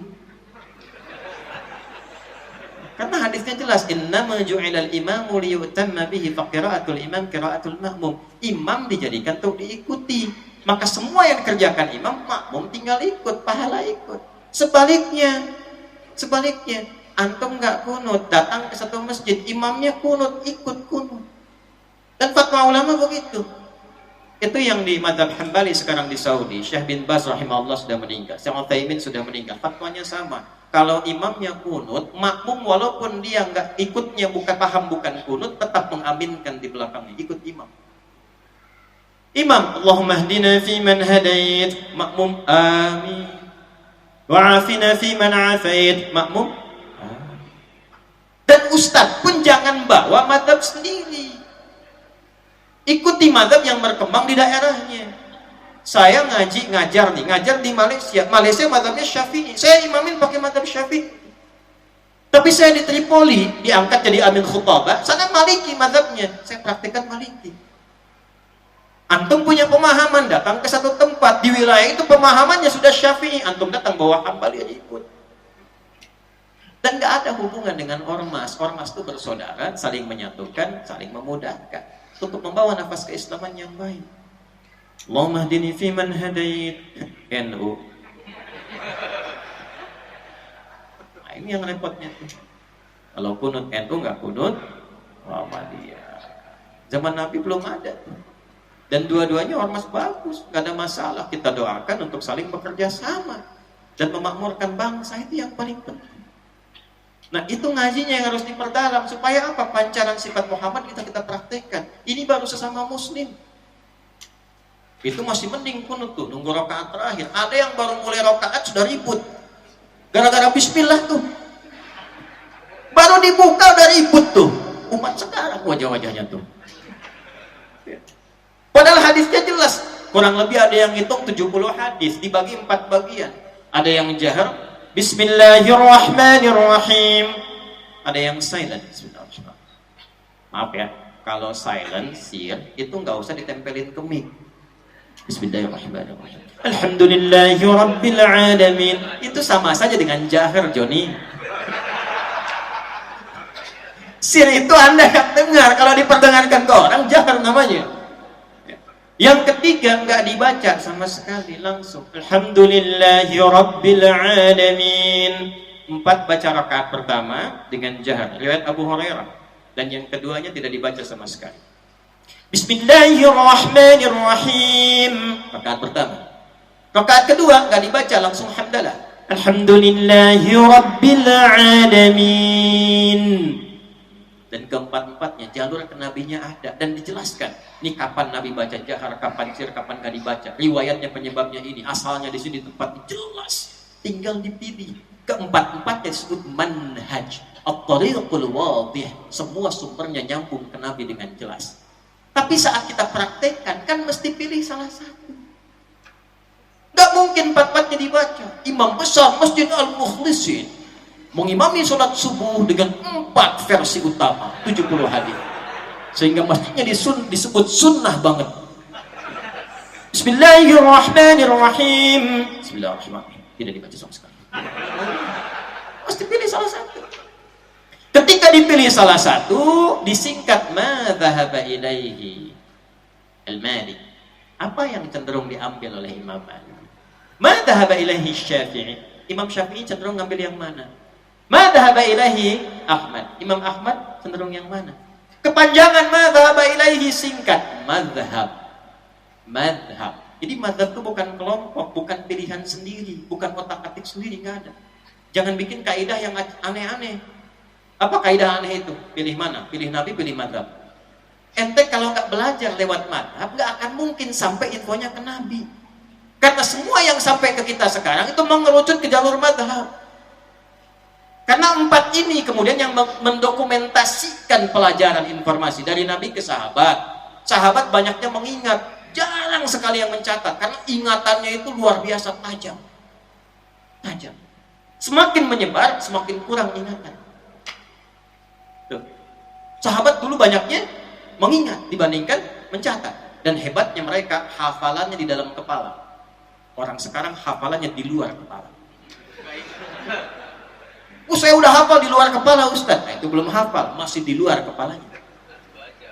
Karena itu orang Arab mengatakan kalau sudah hafal, hafidtu an dhahri qalbi. Saya hafal dalam kepala saya sampai ke hati saya. Menyebar, kemampuan menghafal berkurang, maka dicatat. Yang banyak menghafal dan mencatat itu kurang lebih 4 yang paling fenomenal. Imam Abu Hanifah yang wafat 150 Hijrah, Imam Malik yang lahir 93-94 Hijrah, Imam Asy-Syafi'i yang lahir 150 Hijrah, dan Imam Ahmad bin Hanbal yang lahir 163 atau 164 Hijrah. Nah, semua dokumentasi itu, itulah yang sampai ke kita sekarang dipelajari. Maka nggak ada hubungannya kemudian dengan kondisi-kondisi kekinian. Semua jalurnya ke Nabi ada. Yang pilih Bismillah jahar, bagus dalilnya ini. Yang disirkan ini. Ya, saya 2010 tuh jadi petugas di Mekah, menyambut jemaah haji Indonesia pertama kali, dan waktunya sholat Isya tuh. Itu pertama jemaah datang, pas imamnya Syekh Sudes, masih ingat betul saya suasana begini. Sudah siap takbir, Allahu Akbar. Bismillah. Alhamdulillahi Rabbil Alamin. Itu komentar jamaah Indonesia pertama di samping saya terdengar jelas. Alhamdulillah saya belum takbir tuh. Iki imamnya Muhammadiyah ya.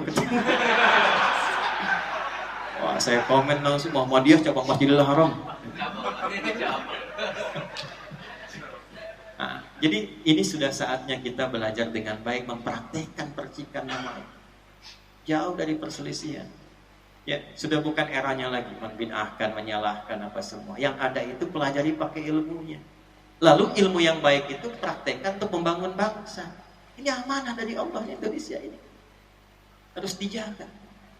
Ulama kita banyak jagain itu dari dulu. Karena ini anugerah, undang-undang kita mengakui. Coba lihat di pembukaan undang-undang ini. Atas berkat rahmat Allah yang Maha Kuasa. Dan dengan didorongkan oleh keinginan. Jadi ini anugerah dari Allah. Proklamasi hari Jumat bulan Ramadan. Jumat bulan Ramadan anugerah Allah. Jaga. Jangan sampai terpecah belah. Rukunkan, nyatukan. Karena Nabi itu menyatukan, bukan memecah. Ini yang kita harapkan nama. Jangan sampai maulid. Habis itu berantem lagi. Bawa nama ini, praktekkan dalam akhlak, pancarkan dalam kehidupan kita. Ini kita sampai jam berapa ini? Masih terus? Sampai subuh? Siap. Antum subuh, saya 9:30 pulang ya. Ambil 15 menit lagi lah ya. Itu baru sesama muslim. Maksud saya kasih contoh dulu. Orang Islam dengan orang Islam kasih contoh dulu. Supaya dakwahnya bisa dilihat oleh orang yang belum beriman. Bagaimana orang beriman bisa senang dengan Islam kalau sesama muslim aja masih saling mencela, saling menjatuhkan? Perbaiki dulu hubungannya. Setelah itu baru Nabi sampaikan sesama manusia. Hubungan akidah masing-masing. Ya ayyuhalladzina amanu. Hubungan sosial dibuka lintas keyakinan. Ya ayyuhan nas. Bab 1. Ya ayyuhan nas kulu mimma fil ardi halalan thayyiban. Lewat makanan. Bukan bab ibadah, ritual. Bab makanan di penutup nih. Bab makanan. Ketika dibuka bab makanan, indahnya apa? Pakai nas, lintas keyakinan. Kalau sudah baik sesama muslim, mulai keluar supaya dirasakan nikmat Islam oleh non muslim. Dikasih contoh oleh Nabi. Prakteknya apa? Kalau engkau masak makanan, kata Nabi, baunya tercium ke tetanggamu, maka bagilah makanan itu walaupun Tuh, Anda hafal tuh hanya kuahnya. Cuman karena bacanya terjemah, Anda masak itu opor ayam, ayamnya Anda makan, kuahnya bagi tetangga. Tetangga protes, tanya, "Apa cuman kuahnya, Pak?" Anda jawab, hadis Nabi. Anda pelakunya, Nabi tersangkanya, tuh repot tuh. Maksudnya apa? Nabi sudah visioner tuh jauh-jauh hari. Kalaupun masak kuah karena bumbu-bumbu yang khusus, kirim tetangga supaya nggak salah tafsir. Anda masak pakai bumbu rendang, tapi yang dibikin dari singkong. Singkong bumbu rendang. Kirimkan isinya supaya nggak salah tafsir. Jelas? Baik. Tapi pertanyaannya begini, apakah Nabi mengatakan kalau tetangga Anda itu muslim saja? Ya, tetangga di samping-samping, apakah semuanya muslim? Belum tentu. Masak Anda opor ayam, bagikan yang Islam. Yang Kristen lihat, begitu dilihat ditanya, "Pak, kayaknya apa aja ya enak opor ayamnya?" "Emang enak sih, cuman ente kafir sayang." Dosa tuh. Dosa karena melakukan kekerasan atas nama agama. Dan dibantah oleh Quran di Quran surah kedua ayat 256. La ikraha fiddin. Gak boleh ada paksaan, gak boleh ada kekerasan. Ya, gak boleh. Yang terjadi apa? Berikan. Satu. Yang non muslim ketok pintunya. "Selamat pagi, Pak Haji, ada apa?" "Ini ada opor. Silakan, mudah-mudahan bisa dinikmati dengan baik." Besoknya dia pulangin tuh pancinya, dia ketok udah bisa salam. "Assalamualaikum." Tuh, seumur-umur belum pernah diucapkan. Cuman persoalan dengan opor ayam bisa keluar "Assalamualaikum." Begitu dibuka pintu rumah Anda, "Pak Haji, ini ngembaliin panci." "Terima kasih itu. Ini enak banget." "Bukan enak. Ini Islam yang perintah. Nabi Muhammad yang ngajarin berbagi." Itu dengan menggunakan opor, dia kenal Rasulullah. Teman saya namanya ada Syekh Al-Farisi dari Kuwait, seorang dai besar dari dunia global. Itu saat melihat film fitnah yang dibikin oleh orang Belanda yang merendahkan dan menghina Nabi, beliau langsung terbang dari Kuwait ke Belanda. Apa yang dilakukan? Beliau di booking restoran paling mewah, paling mahal, paling bagus. Kemudian diundang orang itu untuk makan. Ya, dan orang Belanda senang kalau begitu. Makan. Itu sepanjang diundang sampai makan, nggak pernah bicara apapun, nggak menerangkan Islam, nggak membela Nabi, nggak apa. Makan aja. Sampai bingung Belandanya. Ketika bingung dia tanya, "Sebenarnya mau Anda apa?" "Enggak, saya cuma ngajak Anda makan." Ya. Itu sampai di apa yang diinginkan diservis sampai bagus. Lalu bertanya dalam bingungnya itu, "Siapa yang menginspirasi Anda berbuat begini?" Maka dijawablah, "Yang mengajarkan saya seperti ini adalah orang yang Anda rendahkan dalam film yang Anda buat itu." Itu cuma dengan kalimat itu dan akhlak yang dipraktekkan. Babnya makanan, asyhadu an la ilaha illallah, asyhadu anna Muhammad rasulullah. Masuk Islam orangnya, kemudian diajak untuk umrah, untuk haji, ketemu dengan imam-imam Masjidil Haram, sekarang jadi dai di Belanda. Babnya makanan. Itu pancaran dari Muhammad, sifat kasih itu yang dibawa. Sifat kasih itu yang kita praktekkan. Jadi kalau tadi kita antarkan, kemudian dia kembalikan pancinya, Anda jawab, "Nabi Muhammad yang mengajarkan saya begini." Senang dia. Terus dia tanya lagi, "Kira-kira hari ini Nabi Muhammad ngajarin masak opor lagi enggak?" Jelas ya? Nah, kurang lebih itu saja dulu yang kita pelajari. Jadi saya ingin kita mengenal Nabi Muhammad itu mengenal seutuhnya. Bukan hanya dengar cerita, dengar nabinya, tapi kita punya kesimpulan malam hari ini. Nama ini bukan sekedar nama, tapi memberikan pelajaran tentang sifat-sifat mulia yang menata perilaku kita lebih baik dan menjalin hubungan yang mulia di antara kita semua. Siap mempraktekannya? Nah, pertanyaan besarnya, kenapa Nabi Isa memperkenalkannya dengan nama Ahmad bukan dengan nama Muhammad? Itu lain waktu kita akan bahas sampai kita menemukan keagungan di balik itu semua, insyaallah. Kita berdoa pada Allah Subhanahu wa taala. Mudah-mudahan doa kita dikabulkan oleh Allah, hajat kita dimudahkan oleh Allah, dan terkhusus Pak Ketua Umum DKM Mukhlisin ini, ya Dr. Fadil, disembuhkan oleh Allah Subhanahu wa taala, disehatkan dalam aktivitas beliau. Allahumma taqabbal minna innaka antas samiul alim wa tub 'alaina innaka antat tawwabur rahim. Allahumma nahmaduka hamdan kama 'allamtana an nahmada wa nashkuruka syukran kama 'allamtana an nashkura. أنت المقدم وأنت المؤخر بيدك الخير إنك على كل شيء قدير اللهم صل وسلم على حبيبك الكريم رسولك المصطفى الأمين سيدنا محمد وعلى آله وصحبه أجمعين ربنا لا تدع لنا في مقامنا هذا وفي كل مقام ذنبا إلا غفرته.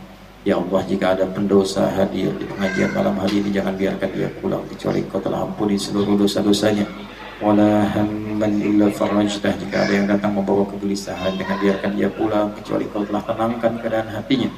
Wala dainan illa qadaitah, jika ada di antara jamaah yang datang terlilit oleh utang piutang, maka mohon limpahkan rezeki kepadanya untuk dapat melunasi utang-utangnya. Wala asiran illa yassartah, jika ada di antara kami yang datang membawa kesulitan di keluarganya, kehidupan rumah tangga, sosial, pekerjaannya, maka mohon ya Allah dengan keikhlasan amalannya, angkat dan hilangkan seluruh kesulitannya. Allahumma ja'al jam'ana hadza jam'an marhuma wa tafarraqana min ba'dihi tafarruqan ma'suma. Ya Allah, jadikan perhimpunan kami malam hari ini perhimpunan yang dihiasi cinta kasih, dan bila pun kami berpisah, jadikan perpisahan kami menyatukan kami kembali dalam kebaikan. Allahumma ya Allah alif baina qulubina ya Allah tahid bisafika ya arhamar rahimin wa jannibna minat tafraqah. Ya Allah, lembutkan hati kami ya Allah, terutama umat Islam di Indonesia ini untuk bersatu dalam kebaikan. Jauhkan kami dari perpecahan ya arhamar rahimin. Wakhfad biladana Indonesia waj'alna baldatan thayyibatan wa tardaha. Ya Allah, jadikan negeri kami yang kami cintai Indonesia ini negeri yang makmur, negeri yang sejahtera, negeri yang rukun, dan Kau ridha dengannya. Wahfad wa mara'ana waja'al mudala. Ya Allah, berikan hidayah pada para pemimpin, penyelenggara negara, agar mereka dapat berlaku adil, bersikap positif, dan mengingat bahwa mereka akan wafat dan dihisab. Ringankan hisab mereka di hari kiamat ya Allah. Berikan kesadaran dan hidayah ya Allah. Wahfad ulama'ana waja'alhum ya Allah mukhlasin lakaddin. Ya Allah, jaga para ulama kami, sehatkan mereka, ikhlaskan mereka dalam berdakwah. Berikan hidayah pada mereka untuk mencerahkan umat, jauhkan mereka dari perpecahan ya Rabbal Alamin.